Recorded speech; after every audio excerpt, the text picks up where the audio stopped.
A paz de nosso Senhor Jesus Cristo seja com você. Irmão, vou mostrar para vocês, eu vou rodar aqui um testemunho, né, de um pai que perdeu um filho. E ele conta nesse testemunho que Deus fez isso para poder salvar o seu filho.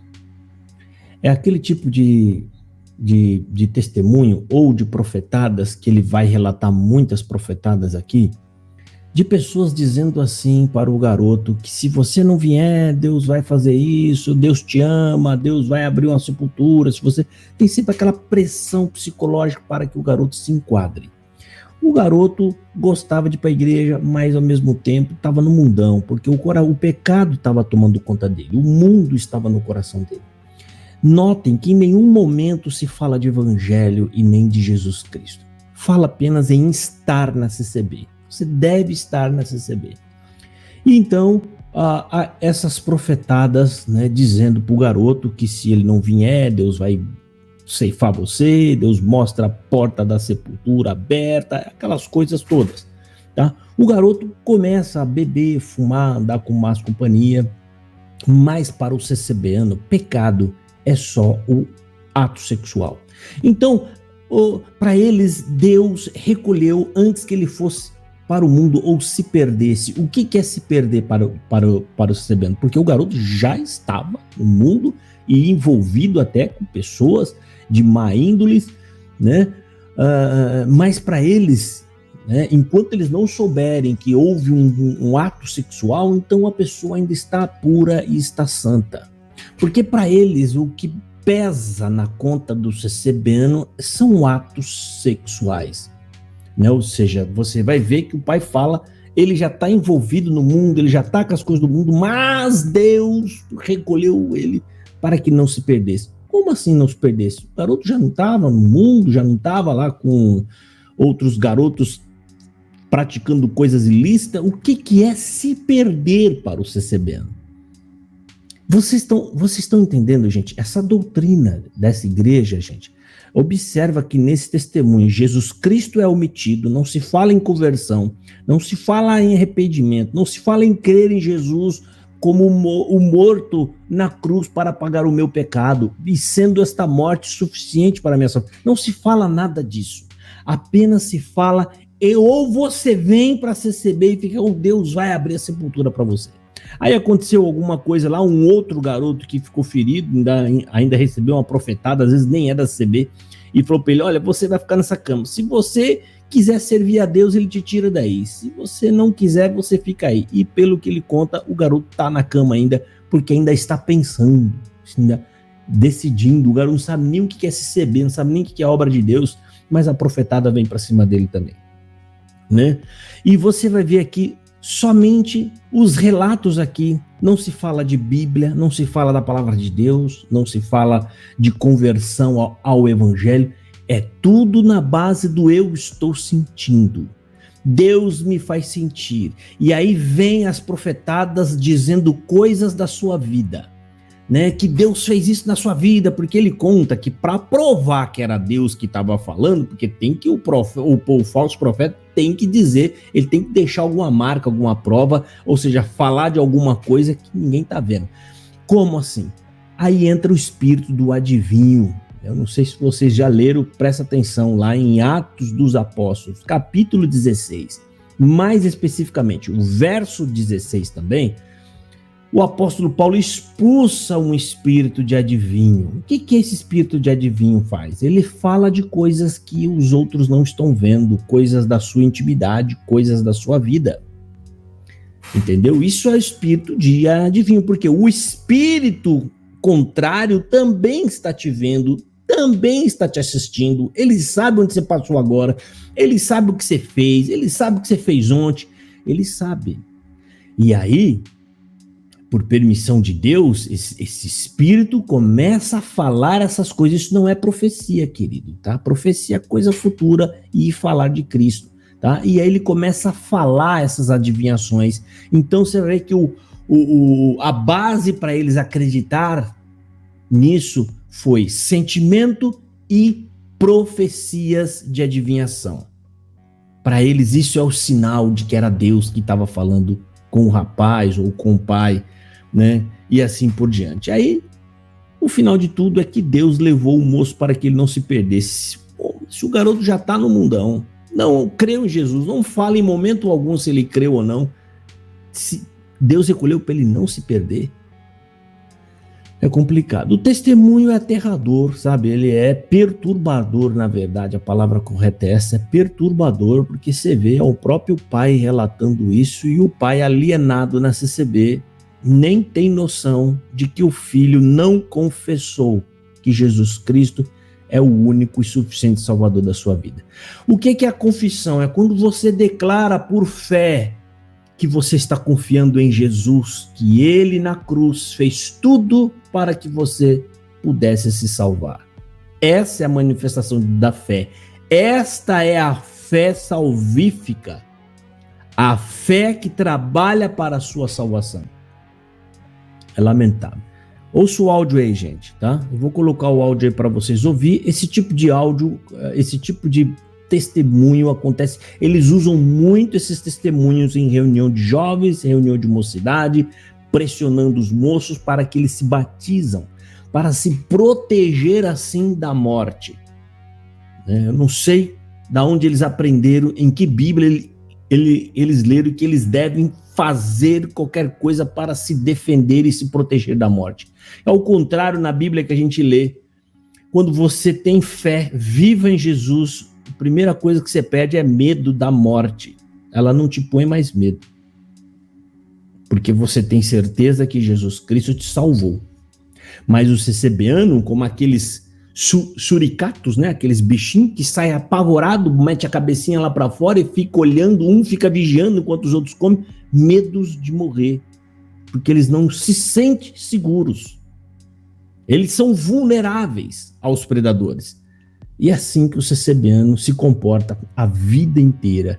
Medo e pecado para ele, só o sexual. Se cometer o pecado sexual é um sinal de que você se perdeu no mundo. Lamentável. Ouça esse áudio aí, gente, tá? Fica aí de reflexão para vocês. Tudo isso que eu falei aqui. Acorda, presta atenção, tome cuidado. Não deixe seus filhos expostos a esses tipos de falsos profetas, porque isso perturba a mente dessas crianças e pode até criar traumas, ok? Deus abençoe, fiquem na paz de nosso Senhor Jesus Cristo. Ouça o áudio aí. Deixa eu contar pro irmão resumidamente assim o que aconteceu com a obra que o Senhor fez na vida dele, né? Deus, ele era batizado, moço, batizado, selado com o selo da promessa, estava estudando a música, e aí começou no final dos anos, irmão, rapidinho assim, para resumir, começamos a passar prova com ele, que ele começou a sair com os meninos do mundo e fazer coisas do mundo, sabe? Andar meio que se misturando. Nos últimos tempos agora a gente começou a passar prova com ele, muita prova, e ficava 15 dias na igreja e 10 andando com esses meninos, porque ele era mecânico de moto e os meninos acabavam induzindo ele, esses moleques de hoje em dia, sabe como que são essa juventude de hoje em dia, né? E ele, por ser um menino muito bom, acabou meio que cedendo, sabe? Daí meio que fazia as coisas que ele estava fazendo. Não roubava, não fazia essas coisas erradas, mas ele estava começando a já fumar cigarro, tomar uma cervejinha de vez em quando, sabe? Daí nós ia na igreja, a palavra pegava ele. E a verdade é que Deus sabe de todas as coisas, né? O que aconteceu? Um certo dia, depois de muito tempo que ele não congregava, e a gente passando muita prova com ele, 4 anos de prova, daí ele pegou e nós fomos na casa da minha cunhada. A minha cunhada chamou os irmãos para cantar um hino, fazer uma visita, lá a gente foi lá. Aí o que acontece? Deus usou de um irmão que estava com nós presente lá com a família dele, os filhos dele, tudo a mocidade, as moças, a filha dele. O Senhor tomou eles em linguagem dos anjos na hora da oração e cantamos hino, daí na hora da oração o Senhor tomou eles em linguagem do anjo e ele começou a pregar para ele. O que Deus dava para ele. Ele pregou para ele a vida dele inteirinha, onde ele andava, o que ele fazia, e aí o Senhor falava dessa forma assim na boca do irmão: ó, filho, o Senhor manda falar para você que quando aquelas pessoas que te cercaram para te fazer o mal, que te levar você para os caminhos errados, o Senhor manda falar que ele vai passar como um vento forte. O que é dele ele vai segurar, o que não é dele ele vai mandar para a sepultura. E só para te falar que o Senhor está falando com você, aí começou a contar a vida dele, né, da ventre da mãe dele, que o Senhor te conhece do ventre da tua mãe, você já andou pelo vale da morte, mas você não morreu porque o Senhor estava lá com você. E daí foi indo, aí ele começou a chorar, daí ele falou assim, na boca do irmão, o Senhor falou para ele assim, e o Senhor manda falar para você, aquilo que o Senhor plantou dentro do teu coração para você manifestar em nome do Senhor Jesus. Daí Deus tomou ele na linguagem. Irmão, ele ficou uns 10 minutos assim, não parava de falar a língua dos anjos. Que coisa, eu fiquei contente. Como eu não tenho dom nenhum, né, irmão? Eu fiquei do ladinho da geladeira, quietinho, e pedindo pro Senhor, ô Senhor, que bênção, toma uma vida, né? Faça uma obra na vida dele, faça uma obra na vida dele. E daí, o irmão, tomado pelo Espírito Santo de Deus, o irmão virou pra mim, apontou o dedo e falou, irmão Luiz, vou falar uma coisa pro irmão, marca bem hoje esse dia. Daqui 90 dias, o Senhor vai passar dentro da tua casa com vento forte. Vai tocar na carne, vai ter dor, vai ter choro, mas é boa obra. E não se espante a forma que o Senhor vai fazer e nem aponta o dedo pra ninguém. Não acuse ninguém, no caso, né, irmão? Aí eu fiquei na comunhão, falei assim, Senhor, tem misericórdia. Eu falei, será que esse piá vai fazer? Vai cair de moto. Eu não imaginava a morte, né? Mas o Senhor tinha selado a morte dele. 90 dias. Passou-se os 45 dias, irmão. No 45 dias, a gente foi mais vezes depois lá congregar. O Senhor visitou ele, já estava mais firminho. Mas aí, uma semana, ele dava uma capengada e ia pro lado daquele espiar lá.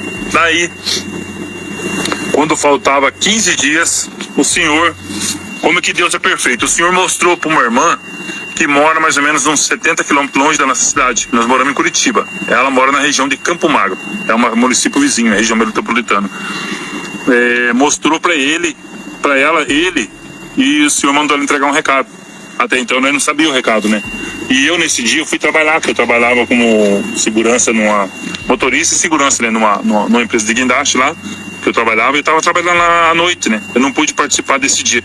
Enfim, aí os irmãos, quando faltava 15 dias, foram lá em casa fazer essa visita para ele de surpresa. E avisaram meu cunhado, e Deus é tão perfeito, porque a irmã não sabia onde nós morávamos e não conhecia nós. Mas ela conhecia o nosso cunhado, o meu cunhado, né? Que conhecia nós. O irmão vê como que é guia de Deus. O Senhor ligou, fez ela ligar para ele falou, irmão José, você tá na comunhão? Ele falou, irmão, nós estamos sempre aqui, mas estamos na comunhão. Então o Senhor manda falar para você. O Senhor me mostrou um jovem assim, o nome dele é Luiz Guilherme de Souza Pinheiro. Quando falou assim, o Senhor tomou meu cunhado da linguagem dos anjos no outro lado do telefone, e ela também. E a confirmação de Deus, o irmão falou, pode vir, irmão. Eu falei, não, eu tenho que ir hoje, irmão, agora. Já era 6 e um pouquinho da tarde. Eu tenho que estar aí agora para entregar o recado, porque amanhã eu tenho exame médico, mas eu desmarquei porque eu vou ter que ir aí fazer essa missão que o Senhor pediu. E ela foi lá em casa, então reuniram todos os irmandades, foram para casa de novo fazer oração. E eu tenho o vídeo. No vídeo ali que o irmão viu que eu postei, não tem um vídeo no final que ele fala assim, aí, irmão, aí, Luizinho, você tá firme para servir a Deus? Acho que o irmão viu no vídeo, né?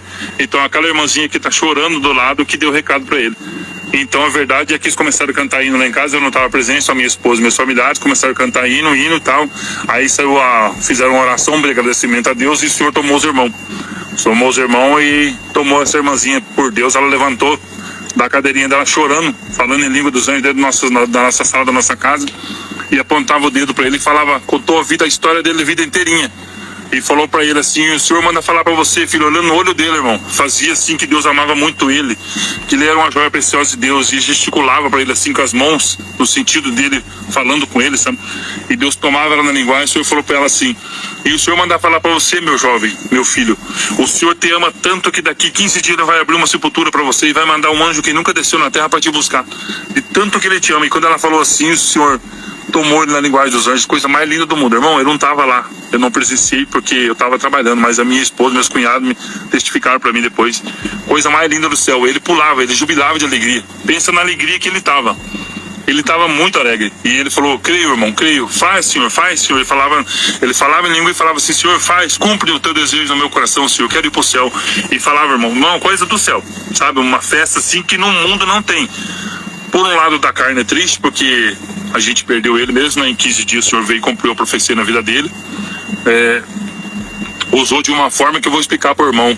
Ele era um jovem, até se o irmão um dia foi em algum lugar sentir de contar, o irmão conta para a mocidade, quando o pai e a mãe estiver falando, para eles obedecer o papai e a mamãe, para que não aconteça isso.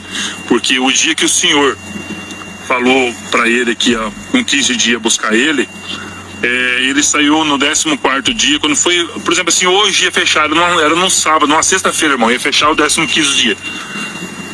Antes dele sair, a irmã, depois que terminou a festança lá em casa, do céu, que a irmã pregou para ele, que o Senhor selou, eles cantaram muito, ficaram alegres, alegaram as almas de todo mundo, e ele ficou contente com a notícia que o Senhor falou para ele.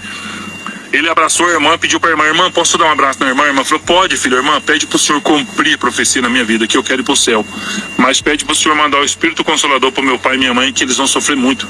E eu tô fazendo eles sofrer, e eu não quero mais ficar nessa terra, eu quero ir pro céu. Ele queria ir pro céu. E assim o senhor cumpriu o desejo do coração dele, né? Quando foi no 14º dia hoje, e amanhã é fechar 15 dias, a palavra de Deus nunca fica por baixo, né? Ela sempre se cumpre, né? O senhor pegou e permitiu que ele saiu junto com os jovens num carro lá para comprar umas peças, não sei o que eles foram fazer lá. E, irmão, aquele carro era daqueles rapazes que era bandido, sabe? A polícia veio e atirou naquele carro. E ele morreu. O senhor recolheu ele naquele momento ali. Na hora eu fiquei, quando eu recebi a notícia, isso foi às 3h40 da tarde, quando foi 8 horas da noite, fiquei sabendo. Aí eu fiquei até uma meia-noite, irmão, firme. Depois da meia-noite eu não aguentei mais. Aí a ficha caiu, né? Assim, a gente, como ser humano, né?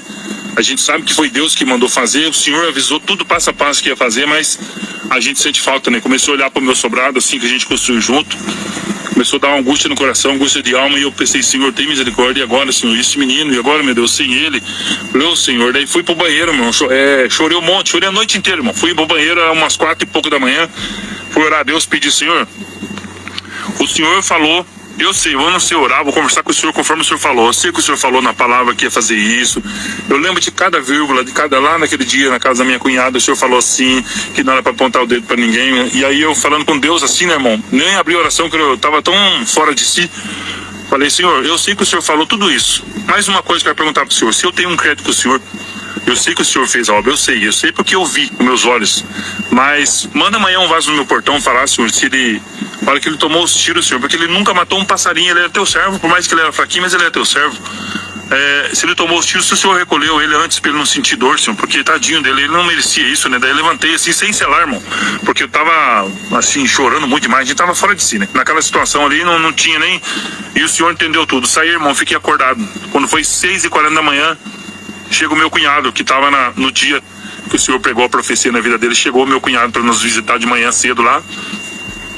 A minha cunhada desceu chorando, manifestando em língua do carro. Quando ele parou o escortinho velho dele na frente de casa, ele desceu do carrinho velhinho dele.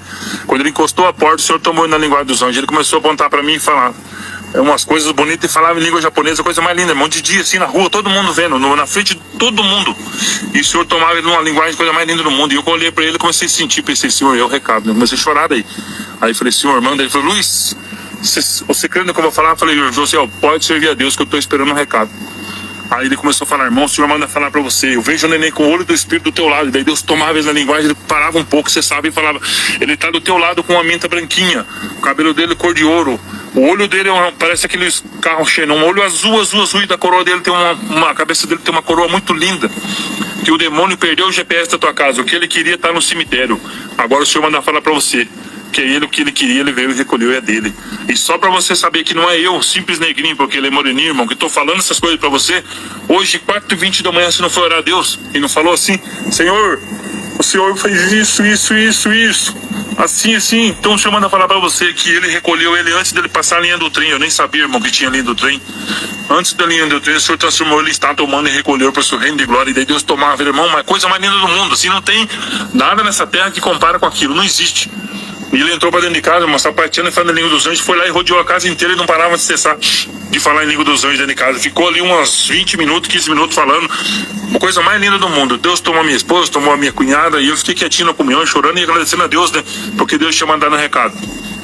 Aí quando foi às 10 horas, a minha tia, que é da Obra da Piedade de Bauru, ligou pra mim também e falou a mesma coisa que o irmão, meu cunhado, tinha falado, mesmas coisas. E quando foi 1h30 da manhã, o cooperador de jovem nosso, o irmão Milton, lá do Veisópolis em Pinhais, que a gente congrega com eles lá, ligou e falou certinho, irmão Luiz, o senhor recolheu que era dele, o senhor manda falar pra você, o senhor mandou ir lá pra nós fazer o funeral dele e honrar o nosso irmãozinho. E assim foi feito, irmão, o senhor fez a festa, recolheu ele na pandemia, 20 minutos de funeral, mas nós fomos lá, honramos ele e entregamos na mão de Deus. E eu sei que o senhor que fez a obra, uma obra meio dura, meio triste pra nós, no fundo, né? E aí, irmão, pra confirmar os planos de Deus dentro daquele carro, estavam em 2. Tinha um outro que a mãe dele e os pais dele são da Assembleia de Deus. E logo após uns 15, 20 dias, ele pediu para nós visitar ele na casa dele. A gente foi lá com os irmãos fazer uma oração para ele. E aquilo que o senhor falou, a linha do trem que sua mãe está tomando, o rapazinho que está paralítico em cima da cama falou para nós, o senhor tomava o irmão da linguagem, falou assim para ele que se ele se cresce em Deus, se ele cresce em Deus, o senhor ia arrancar dali. Ele falou, você só não tá morto, jovem, porque naquele carro tinha um monte de anjo. E tinha um anjo que nunca desceu na terra, que veio só para buscar o teu amigo. E para confirmar que o senhor manda falar para você, se você tiver um propósito de sair dessa cama para servir a Deus e um dia encontrar o teu amigo no céu, o senhor te arranca daí, senão o senhor vai te deixar aí. E assim, meu, ele tá lá por enquanto, né, guardando, o senhor tá aguardando a decisão dele. Então, a obra foi essa, Deus fez essa obra na vida do meu filho, sabe, assim, a gente fica meio triste, mas por um lado eu fico, toda vez que eu levo, eu louvo e agradeço a Deus pela obra que o senhor fez na vida dele, que eu sei que foi o senhor que veio e colheu ele, porque o senhor sabe de todas as coisas, sabe os caminhos que ele poderia tomar, né? Hoje a gente, nosso lar já é mais tranquilo, a gente já está mais conformado, o senhor confortou nosso coração, nossas almas, a gente está mais contente. O senhor disse que nossos netos é a alegria da nossa casa, é o que a gente está tocando agora, os nossos netos, né? A gente está se juntando, cantando hino e agora estamos apegados nos netos, porque o senhor já fez a obra nenhuma, o senhor sabe, a gente sabe que o senhor guardou e está bem guardado. Mas aonde que o irmão for, irmão, se o irmão sentir um dia tocar e contar isso para a mocidade, onde tiver um jovem que está desobedecendo o pai e a mãe, o irmão conta. Tá bom, irmão César? Conta essa obra aí que o senhor fez na vida do meu filho. O nome dele é Luiz Guilherme, ele morava lá em Curitiba, ele congregava na igreja no Veisópolis, em Pinhais. Tá bom? Deus que abençoe, paz, Deus, irmão César, Deus abençoe por tudo, tá bom? Ora a Deus por nós, agradeço a vocês aí por tudo, pelas orações, e assim que o senhor me pôr de oração, vou orar por todos, tá bom? Paz, Deus abençoe, fica com Deus, paz, Deus.